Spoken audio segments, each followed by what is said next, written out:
Bonjour et bienvenue dans cette vidéo consacrée aux murs. Dans cette vidéo, nous allons voir comment rassembler plusieurs murs pour optimiser la fabrication. La fonction de mur multiple peut être trouvée dans l'environnement d'ICAM.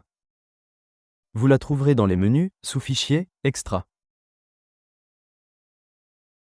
Pour créer un nouveau mur multiple, cliquez simplement sur le bouton correspondant. Vous pouvez ajouter un commentaire pour identifier votre mur multiple. Par exemple, en renseignant MI pour mur intérieur. Votre mur multiple apparaît alors à droite de la fenêtre. Naturellement, ce nouveau mur est vide pour le moment. Dans la partie centrale, vous retrouvez l'intégralité des parois créées dans votre fichier bâtiment. On retrouve ainsi les murs extérieurs et les murs intérieurs dans des répertoires séparés, avec un sous-classement par étage. En sélectionnant un mur, un aperçu de celui-ci apparaît à gauche. Vous pouvez ensuite l'ajouter à votre mur multiple en cliquant sur la flèche droite ou par glisser-déposer. L'aperçu du mur multiple est alors automatiquement mis à jour en bas de la fenêtre.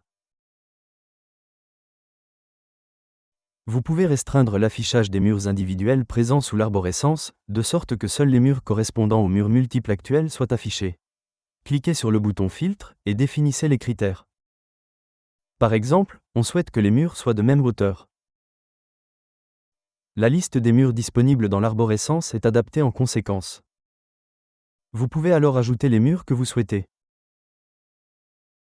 La longueur du mur multiple obtenu est toujours indiquée dans ce champ. Pour vous aider à utiliser le mieux possible votre table d'assemblage, vous pouvez spécifier la longueur de la table.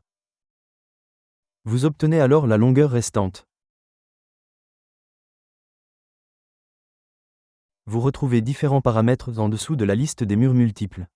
Ainsi, pour chaque mur, la distance au mur précédent et un angle de rotation peuvent être définis.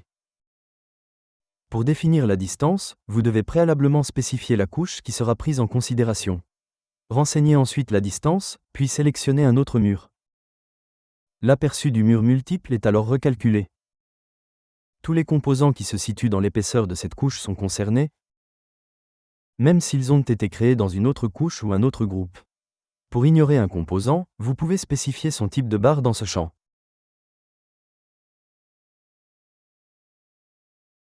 Avec vos murs multiples, vous pouvez ensuite déposer des plans de murs multiples ou les transmettre en machine.